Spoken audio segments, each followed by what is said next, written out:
Nzuri kidogo. Mwenyezi Mungu ameanza na Allah. Allah. Wataalamu wa ilmu za tafsiri wanasema Mwenyezi Mungu Subhanahu wa Ta'ala, kama inavyojulikana, ana majina 99.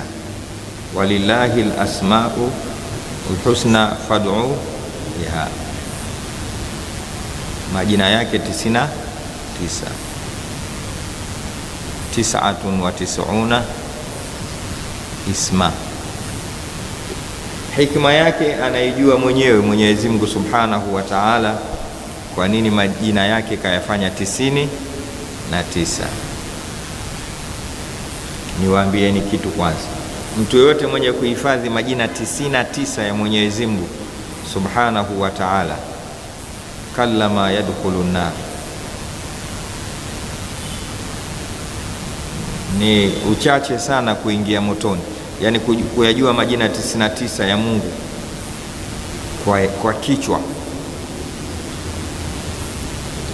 Navua miwani kidogo.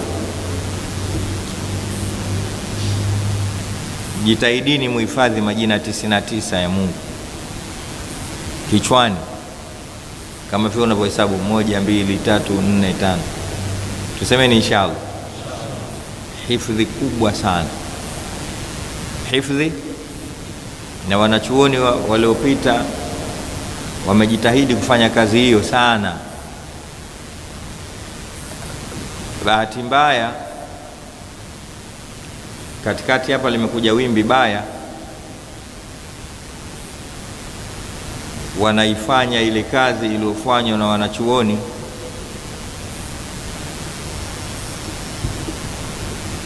haina maana.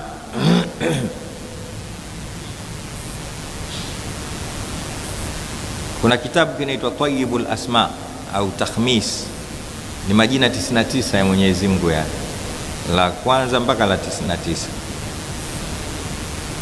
Leo kuna mtu anaweza kukwambia hii haifai, wana jina lao mwenyewe la kukatalia mambo, hii bid'a, basi haisomwi ile Tayyibul Asma.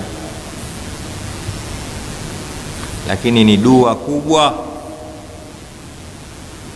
Fathi Takhmis, aladhul kalami fi tuli mahyahu. Allah anaza aladhul kalami fi tuli mahyahu.